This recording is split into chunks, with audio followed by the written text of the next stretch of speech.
You own nothing in this house. My mom didn't whisper it.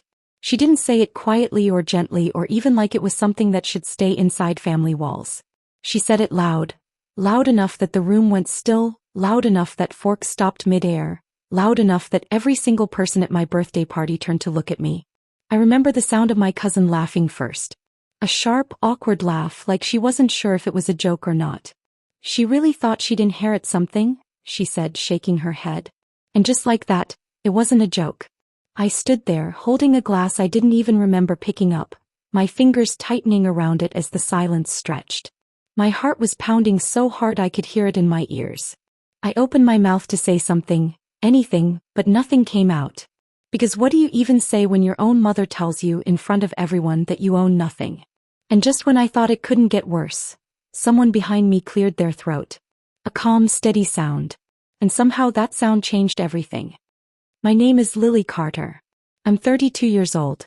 And if you had met me back then, you probably wouldn't have thought I'd be the kind of person this kind of story happens to. I wasn't dramatic. I wasn't loud. I didn't chase attention or try to prove anything to anyone. I worked a quiet job as a paralegal in a small law office. Nothing fancy, nothing impressive on the surface. I spent my days buried in paperwork, contracts, wills, the kind of documents most people never think about until it's too late. At home I was useful. That's the word I'd use. I paid bills when my mom forgot. I ran errands. I handled calls. I kept things together in ways no one really noticed because when something works, people don't question it. They only notice when it stops.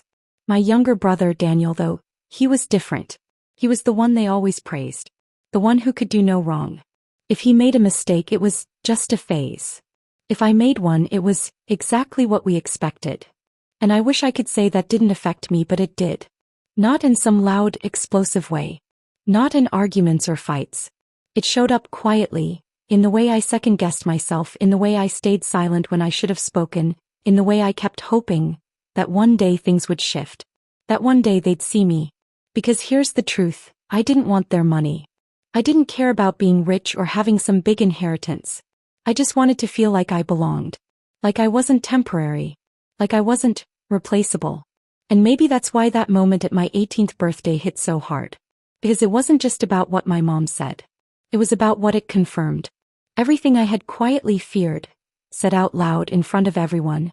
But here's the part no one in that room understood. I wasn't as powerless as they thought. Not even close. Because while they were busy deciding my worth, I had been learning something they never paid attention to. Details. Truth. And the kind of things people hide in paper. If you've ever felt invisible in your own family, like no matter what you do it's never enough, then you already understand a part of this story. Go ahead and hit that subscribe button. Tell me your story in the comments, I mean that. I read them. And if you've ever been underestimated, if someone looked at you and decided you didn't matter, click hype. Because this story is for you. That birthday party was supposed to be simple. Nothing huge. Just a small gathering at home. A few relatives, some neighbors, a cake my mom insisted on ordering even though I told her I didn't care about any of that. Looking back now, I think she wanted the audience. I think she wanted people there. Because what she said that night, it wasn't spontaneous. It was planned. I remember standing near the dining table when she tapped her glass with a spoon. "Everyone, can I have your attention?" she said, smiling that tight, controlled smile she always used when she was about to say something important. People turned. Conversations faded. She looked right at me. "Today is a big day for Lily," she continued. "She's officially an adult now." A few polite claps. A couple of smiles. And then her tone shifted. And I think it's important that she understands what that really means. Something in my chest tightened. I didn't like the way she said that. Because adulthood, she went on, comes with reality. And the reality is, not everything you think belongs to you actually does. The room grew quieter. I felt heat creeping up my neck. "Lily," she said, now fully facing me, "you need to understand something clearly." And then came the sentence that stayed with me for years. "You own nothing in this house." Silence. Complete, suffocating silence. I remember blinking like maybe I heard her wrong. "What?" I said, barely above a whisper. "This house, everything in it, it's not yours. she continued, her voice steady, almost rehearsed. You're here because I allow it. A few people shifted uncomfortably, but no one stopped her. Daniel leaned back in his chair, smirking. She really thought she had a claim? He said, loud enough for others to hear. That's cute. A couple of people laughed. Nervous, unsure, but they laughed. And that was the worst part. I looked around, hoping, just hoping, someone would say something. That someone would step in and say, that's enough. But no one did. Because in that moment I wasn't a person to them. I was a situation. Entertainment. A lesson. My throat felt tight. I never said I owned anything, I tried to say, my voice shaking slightly. But my mom cut me off. No, but you act like you do, she said sharply. And I'm making it clear now. Everything goes to the one who deserves it. She didn't have to say his name. Everyone knew. Daniel. Of course. He smiled like he'd already won something. And maybe at that moment he thought he had. I felt something crack inside me. Not loudly. Not dramatically. Just quietly. Like something giving way after being pushed for too long. And just when I thought I couldn't stand there another second. That's when I heard it. A voice from behind me. Calm. Measured. Actually, that's not entirely accurate. The room froze again. Every head turned. And I slowly turned around too. Because whoever just said that had no idea what they had just stepped into. Or maybe they knew exactly. I turned around slowly, my heart still racing from everything that had just happened. And that's when I saw him. Mr. Howard. He wasn't someone most people in that room paid attention to. Older, quiet, always dressed in simple, neat suits. The kind of man who didn't need to raise his voice to be heard. He had been standing near the hallway the entire time, almost blending into the background. But now, every eye was on him. My mom's smile tightened instantly. Excuse me, she said, her tone sharp, controlled. What exactly is not accurate? Mr. Howard didn't rush. He stepped forward slowly, adjusting his glasses like he had all the time in the world. What you just said, he replied calmly. About ownership. The room shifted again. People leaned in slightly, sensing something was about to happen. My mom gave a small, dismissive laugh. I think I know what belongs to my family. Mr. Howard nodded once. That may be what you believe. That pause. It wasn't accidental. But legally, he continued, belief and fact aren't always the same thing. A few murmurs spread across the room. I felt my breath catch. Legally? My mom's expression hardened. This isn't the time or place for this. I understand, he said. But since statements are being made publicly, it's only fair that the truth is also clear. Daniel sat up a little straighter now, his smirk fading just a bit. What truth? He asked. Mr. Howard looked directly at me for a moment, just a second, but it was enough. Enough to make me feel like I wasn't alone in that room anymore. Then he turned back to my mom. There are documents, he said, that outline the ownership structure of this property. My mom's voice sharpened. And I've handled all of that. I'm aware, he replied evenly. But those documents weren't written by you. Silence again. And this time it felt different. Tighter. Heavier. More dangerous. My mom crossed her arms. If you have something to say it clearly. Mr. Howard nodded once. Very well, he said. The property in question was placed under a shared ownership structure, with specific conditions tied to Lily's age. I felt like the ground shifted under me. What? I said before I could stop myself. My mom turned toward him sharply. That's not correct. It is, he said simply. Daniel frowned. So what, you're saying she owns part of the house? Mr. Howard didn't answer right away. He let the silence stretch again like he wanted every single person in that room to feel it. Then he said, I'm saying, the situation is more complex than it's being presented. That wasn't a full answer. But it was enough. Enough to crack something open. Enough to make people start whispering. I saw it in their faces, the shift, the curiosity, the doubt. And for the first time that night, the attention wasn't on me in a humiliating way. It was on the truth. My mom exhaled sharply. This is inappropriate, she said. We're not discussing legal matters at a birthday party. Then perhaps, Mr. Howard replied, it would have been better not to make legal claims in front of an audience. That landed hard. Daniel looked between them, clearly trying to figure out what was happening. "This is ridiculous," he muttered. "Whatever paperwork exists, it doesn't change anything." But even he didn't sound as confident anymore. As something had shifted. Something real. And I could feel it. My mom stepped closer to Mr. Howard, lowering her voice slightly, but not enough that people couldn't still hear. "We'll discuss this privately," she said through clenched teeth. Mr. Howard shook his head gently. "No," he said. "We'll discuss this properly." That word, properly, hung in the air. And then he added, in a formal setting, "With all documents present." There was the shift from embarrassment to something bigger. Something serious. My mom didn't respond right away. And that was the moment I knew. She wasn't in control anymore. The party didn't recover after that. How could it? People tried to go back to eating, talking, pretending like nothing had just happened, but the energy was completely different. Conversations were quieter. Eyes kept drifting toward me, toward my mom, toward Mr. Howard. No one knew what to say. And honestly, neither did I. Because I didn't understand what had just been revealed. Shared ownership? Conditions tied to my age? None of that made sense. Not with everything my mom had always said. Not with the way I had been treated. If any of that were true, then why had I been made to feel like I had nothing? Like I was just temporary? I stood there for a while, barely hearing anything around me, until I felt someone step closer. "Mr. Howard." "Lily," he said quietly. I looked at him, still trying to steady my thoughts. "I think it's time we talk," he added. "About what?" I asked. He held my gaze for a moment. "About what was meant for you," he said. That sentence. It didn't just confuse me. It unsettled me. Because it implied something I had never even considered. That there was something meant for me in the first place. The next few days felt strange. Like I had stepped into a version of my life where the rules were different, but no one had explained them yet. My mom barely spoke to me. When she did, it was short, controlled, careful. Too careful. Daniel, on the other hand, acted like nothing had changed, but I could see it. The way he watched me now. The way he hesitated before making certain comments. Like he wasn't as sure anymore. And that uncertainty changed everything. As for the first time, they didn't look at me like I was powerless. They looked at me like I might be a problem. And I didn't know whether to be afraid of that, or to finally lean into it.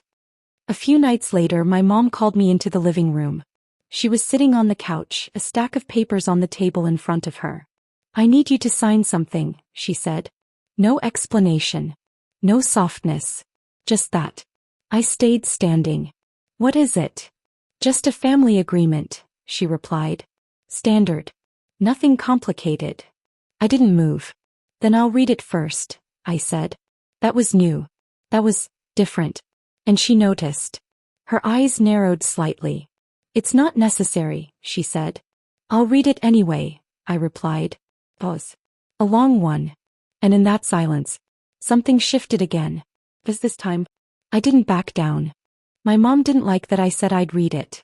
I could see it in the way her fingers tightened slightly around the edge of the paper. In the way her jaw set just a little too firmly. "It's just a formality, Lily," she said, her voice softer now, but not warmer. Controlled. Careful. "You don't need to overthink it." I stepped closer to the table, but I didn't sit down. "I'm not overthinking," I said. "I'm just reading." Another pause. And this time it wasn't just tension. It was resistance. The kind that shows up when someone realizes they're not dealing with the same version of you anymore. She slid the papers toward me. "Fine," she said. "Go ahead." I picked them up slowly. The first page looked simple enough. Basic wording, formal tone, nothing unusual at a glance. But that was the thing about documents. The truth isn't always in the first paragraph. It's buried. In the language people don't expect you to understand. In the lines they think you'll skim past. And as my eyes moved down the page, I felt it. That quiet, familiar instinct I'd developed over years at the office. Something wasn't right. "This clause," I said, tapping lightly on the page. "What does this mean?" My mom didn't even look at it. "It's standard. It says I waive any present or future claim to property associated with this address," I continued. Silence. I looked up. Her expression didn't change, but that was the problem. It was too still. Too neutral. like she had already prepared for this question. It's just legal wording, she said. It doesn't affect anything real. I held her gaze. Then why does it need to be there? That landed. Not loudly, but enough. She leaned back slightly, crossing her arms again. Because, she said slowly, it keeps things clear. Avoids confusion later. Confusion for who? I asked. For everyone, she replied. I let out a small breath, looking back down at the page. And then I saw it. A reference. A line buried halfway through the document that mentioned something else. A trust. My heart skipped. What trust? I asked before I could stop myself. That did it. That was the moment her control slipped. Just for a second. What? She said quickly. This, I pointed again. It references an existing trust tied to the property. That's irrelevant, she said immediately. It's in the document you want me to sign, I replied. Another pause. Longer this time. Heavier. And then she said something that told me everything I needed to know. You're making this more complicated than it needs to be. No explanation. No clarification. Just pressure. And that's when I knew. This wasn't a formality. This was something else. Something deliberate. I placed the papers back on the table. I'm not signing this, I said. Her eyes snapped up to mine. What do you mean you're not signing it? I mean exactly that, I replied. Not until I understand everything in it. Her voice hardened instantly. You don't need to understand everything. I do, I said calmly. Lily. No, I cut in, my voice steady. If it doesn't affect anything, then there's no reason to rush me. I'll take it to someone. Have it reviewed. That word, reviewed, hit differently. Because now this wasn't just about me reading it. It was about someone else seeing it. Someone who knew what they were looking at. Her expression changed again. Not anger. Not exactly. Something sharper. Something closer to concern. That's not necessary, she said. It is for me, I replied. We stared at each other for a moment. And in that silence, the balance shifted. Not completely. Not dramatically. But enough. Enough that she couldn't just push me into signing anymore. Enough that I wasn't the same quiet version of myself she was used to controlling. Finally, she exhaled sharply and stood up. Do whatever you want, she said, her voice cold now. But don't come back to me when you realize you're making a mistake. And just like that, she walked away. I stood there for a while after she left, looking down at those papers. At the words she thought I wouldn't understand. At the lines she hoped I'd ignore. And slowly, everything started to come together. Not fully. Not clearly. But enough to feel it. There was something here. Something real. Something she didn't want me to see. And for the first time in my life, I wasn't afraid of that. I was curious. The next morning I took the papers with me to work. I didn't tell anyone what they were. Didn't make it obvious. But I knew exactly who I needed to talk to. Mr. Howard. He was already in his office when I arrived. Same as always. Calm, quiet, focused. He looked up when I knocked lightly on the doorframe. Lily, he said. Come in.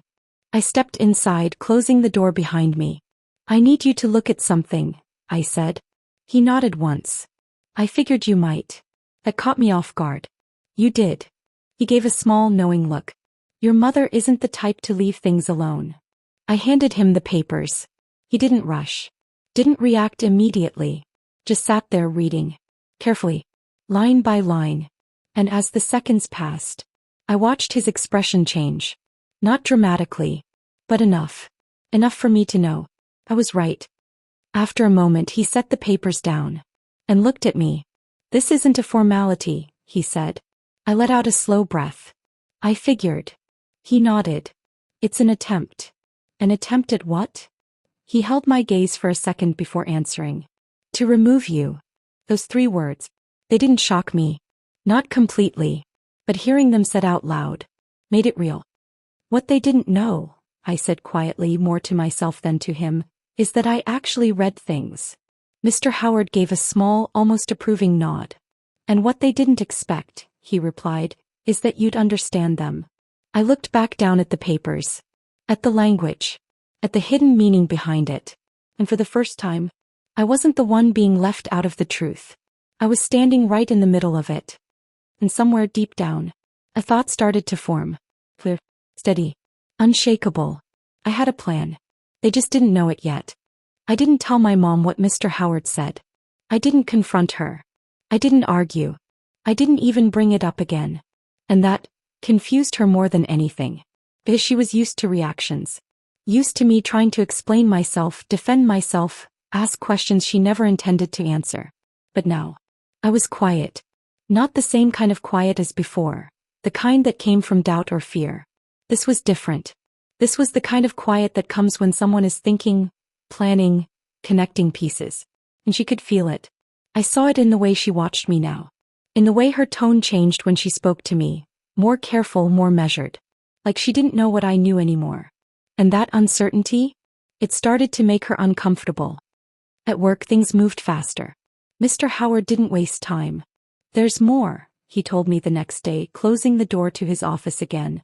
A lot more than what's in that document. I sat across from him, my hands resting still in my lap. Then tell me, I said.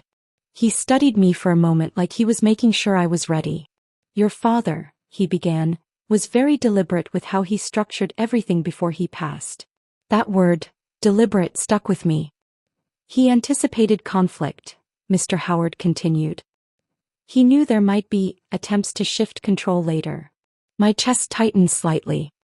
He didn't trust her? I asked. Mr. Howard didn't answer directly. He trusted the law, he said instead. That told me enough. He reached into a folder and pulled out a set of documents.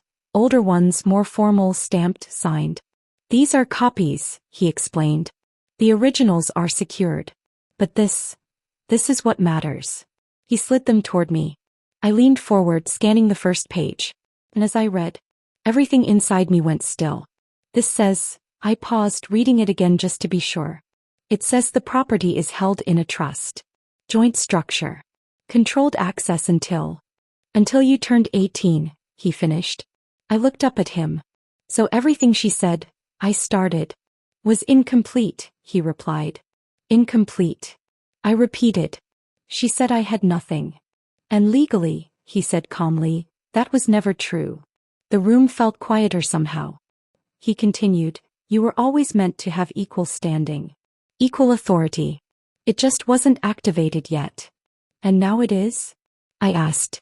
He nodded once. It has been since your birthday. That moment hit differently than anything else. Not the party. Not the humiliation. Not even the document she tried to make me sign. This realization. That everything I had been made to believe was built on something that wasn't real. Then why hide it? I asked. Mr. Howard's expression didn't change. Control, he said simply. That word settled heavy in my chest. Because it explained everything. Not just the documents. Not just the lies. But the years. The way I had been treated. The way I had been made to feel small. Temporary. Replaceable. It wasn't random. It wasn't accidental. It was intentional. Over the next few days things started to come together quickly. Mr. Howard helped me understand every detail. Every clause. Every condition. Every protection my father had put in place. And the more I learned, the clearer the picture became.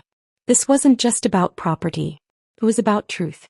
About what had been hidden. And about what someone had tried to take. Meanwhile at home, the pressure came back. Stronger this time. You still haven't signed those papers, my mom said one evening, standing in the doorway of my room. I told you, I replied, not looking up from my laptop. I'm reviewing them. With who? She asked. I paused. Just slightly. Someone who understands them, I said. That answer didn't satisfy her. I could hear it in her tone.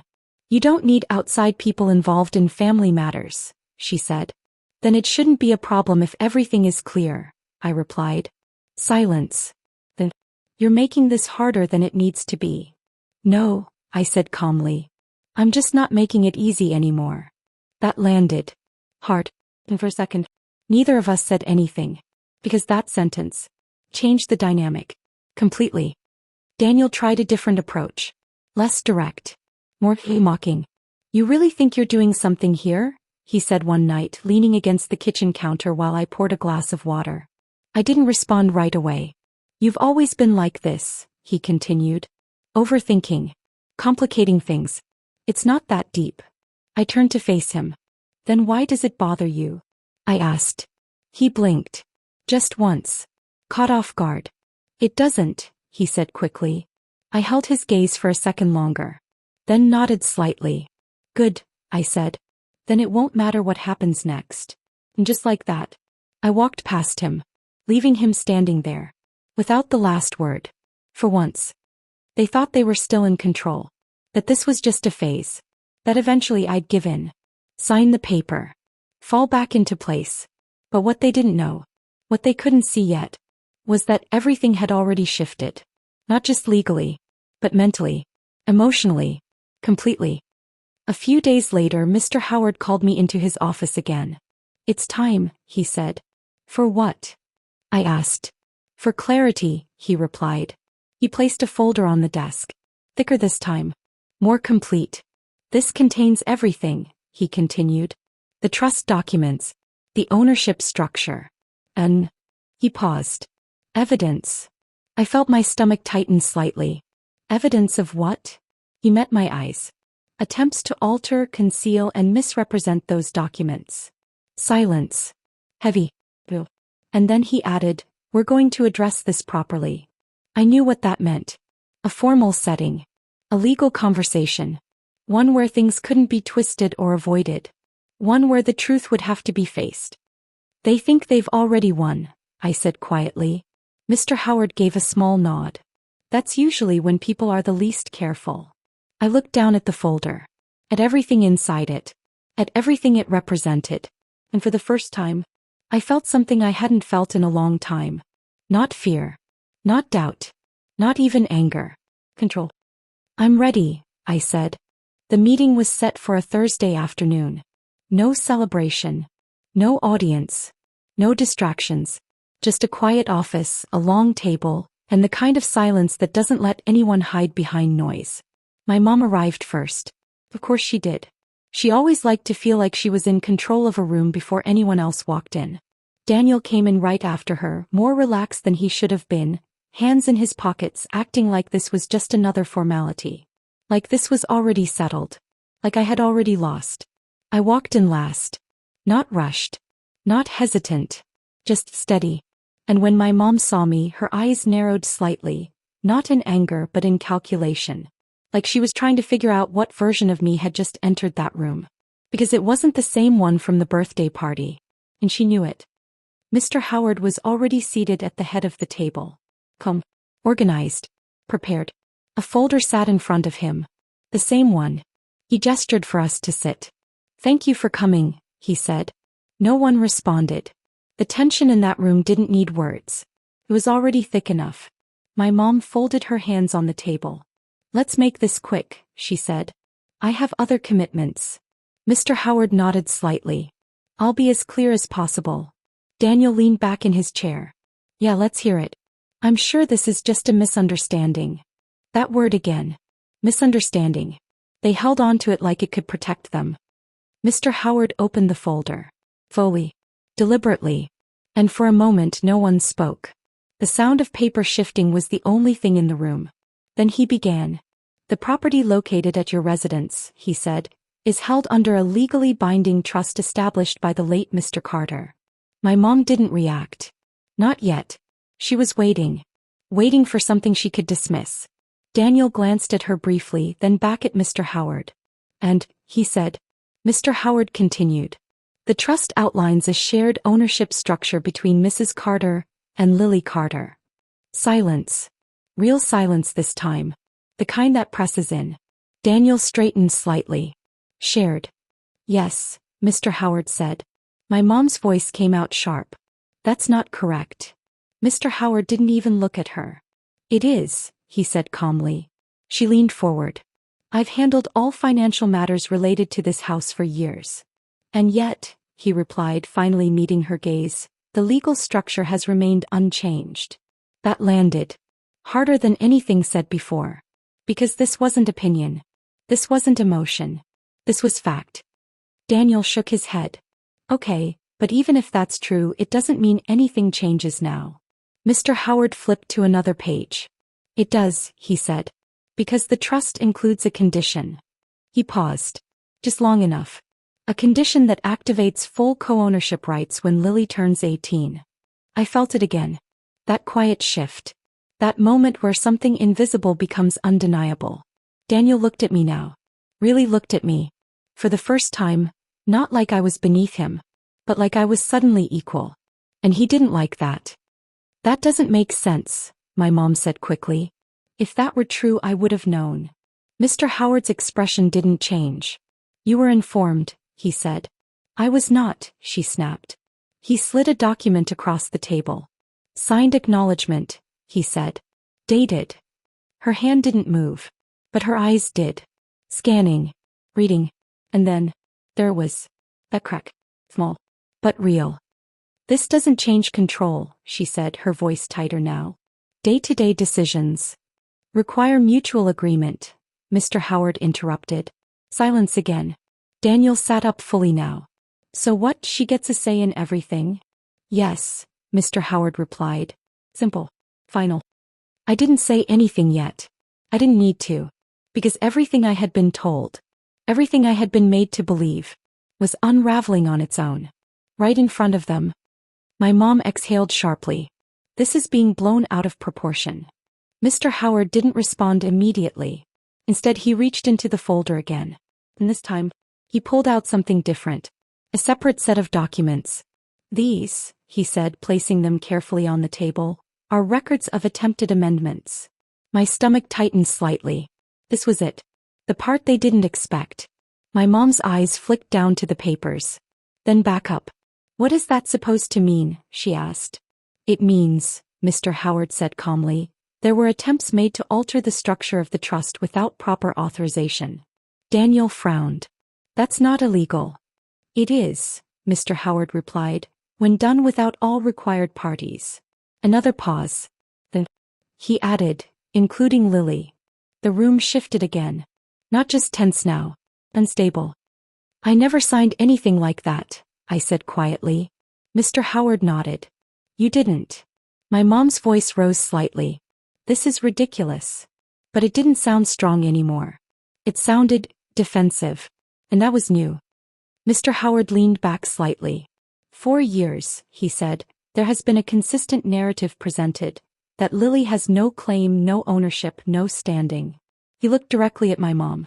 That narrative is not supported by the documents. Silence. Daniel looked between us, clearly trying to process everything. So what happens now? He asked. Mr. Howard answered without hesitation. Now, he said, everything is clarified. He turned slightly toward me. And any decisions moving forward require both parties. That was the moment. The exact moment. Where everything flipped. Not loudly. Not dramatically. But completely. His control was no longer one-sided. I finally spoke. My voice steady. Clear. You said I own nothing, I said, looking directly at my mom. She didn't respond. You said I was just here because you allowed it. Still nothing. I held her gaze. But the truth is. I paused. Just for a second. Letting it settle. You never read everything. No one spoke after that. Because there was nothing left to argue. Nothing left to twist. Nothing left to hide. And for the first time in my life, I wasn't the one being pushed out of the room. No one moved for a few seconds after I said that. Not my mom. Not Daniel. Not even Mr. Howard. It was like the room needed time to catch up, to process what had just happened. Because this wasn't just about documents anymore. It wasn't just about ownership. It was about control. And for the first time in our family, control had shifted. My mom was the first to break the silence. This doesn't change anything, she said. But her voice didn't sound the same. It wasn't firm. It wasn't certain. It was thinner. Like even she didn't fully believe it. It changes everything, I replied calmly. And that was the difference. He was trying to hold on. I was already letting go. Daniel ran a hand through his hair, clearly frustrated now. So what, we just share everything? He asked. His tone wasn't mocking anymore. It was uneasy. Yes, Mr. Howard said. That's exactly what the structure requires. Daniel leaned back in his chair again, but this time there was no confidence in it. No smirk. No superiority. Just discomfort. My mom looked at me then. Really looked at me. Not like I was someone beneath her. Not like I was temporary. But like I was equal. And she didn't know what to do with that. "You're going to regret this," she said quietly. I tilted my head slightly. "Regret what?" I asked. Turning this into something it didn't need to be. I let out a small breath. "This was always something," I said. "I just didn't know it." That landed. Guess it was true. This didn't start in that office. It started years ago. With every moment I was made to feel like I didn't belong. Every time I was overlooked. Every time I stayed silent. The meeting ended shortly after that. There was nothing else to say. Nothing else they could argue. The truth had already done its job. Mr. Howard gathered the documents calmly, like this was just another day for him. But for me, this was everything. We walked out of the office together. My mom ahead. Daniel behind her. I followed at my own pace. No rush. No hesitation. And for once, no weight pressing down on me. Outside the air felt different. Lighter. Clearer. Like something I had been carrying for years had finally been set down. My mom stopped near her car. She didn't turn around right away. But when she did, her expression had changed. Not completely. Not dramatically. But enough. "Lily," she said. Just my name. No tone attached. No accusation. No control. I waited. "You didn't have to do this publicly," she added. I looked at her. "This wasn't public," I said. "This was proper." That word again. Proper. She exhaled slowly. Like she didn't have a response ready. And that told me everything. "I was trying to keep things simple," she said after a moment. "No," I replied. "You were trying to keep things controlled." Her eyes flickered slightly.